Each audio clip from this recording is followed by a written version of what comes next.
Wide awake bear.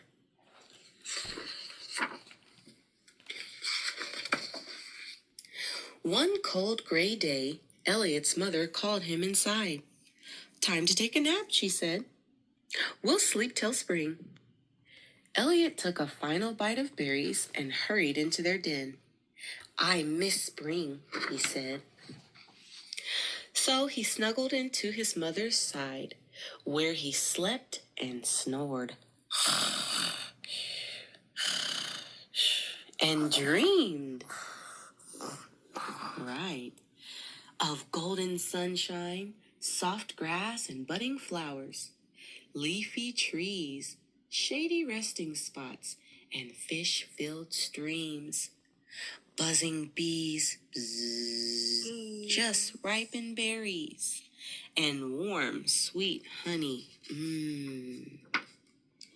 When something tickled his nose, Elliot woke with a start. It must be spring.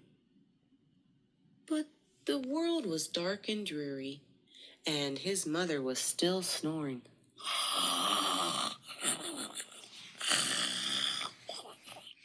"Oh no," Elliot whispered. "I should be sleeping."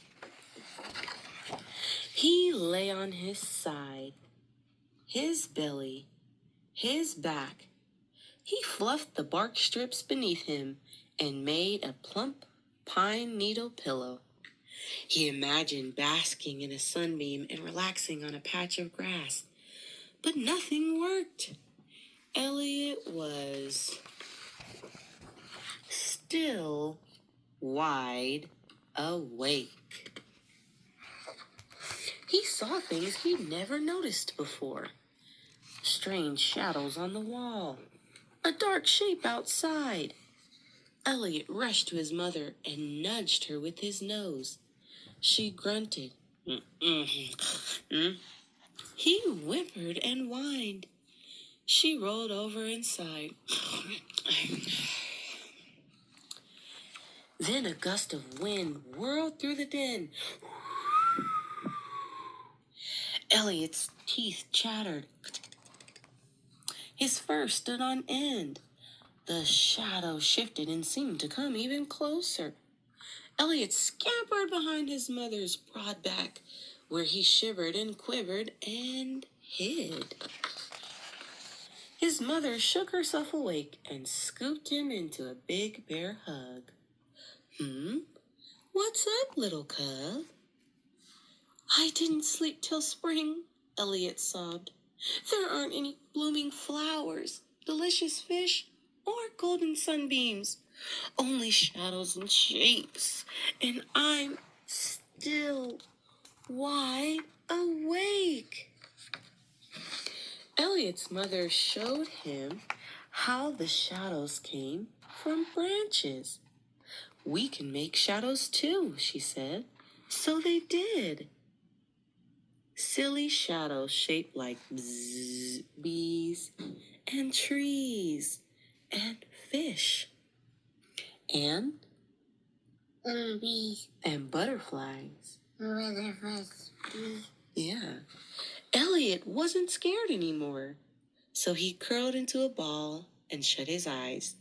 His body was tired, but his mind was still wide awake. Where were the flowers and the grass and the fish? Where was spring? Elliot had to know. So he pretended he was a fish and swam past his mother to the den's entrance. He saw piles of snow, patches of ice, and thick clouds. He sighed. "Spring isn't anywhere." "There's still time to sleep," his mother agreed. "But look closer first." Elliot did, and finally noticed one brave bud.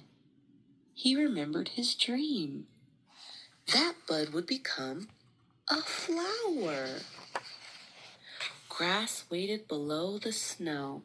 Fish swam under the ice, and the sun shone brightly behind the clouds. What's that? A raccoon sleeping. Yeah, a raccoon sleeping. Spring wasn't gone forever. It was just asleep, like a hibernating bear.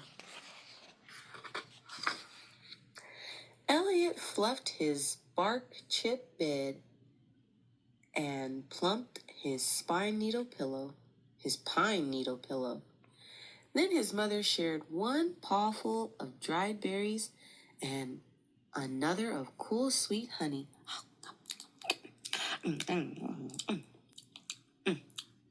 After they'd eaten every bit, Elliot couldn't help but yawn. He snuggled with his mother, who was warmer. Right, that's a good yawn. He snuggled with his mother, who was warmer than the coziest sunbeam, and together they slept until spring. The end.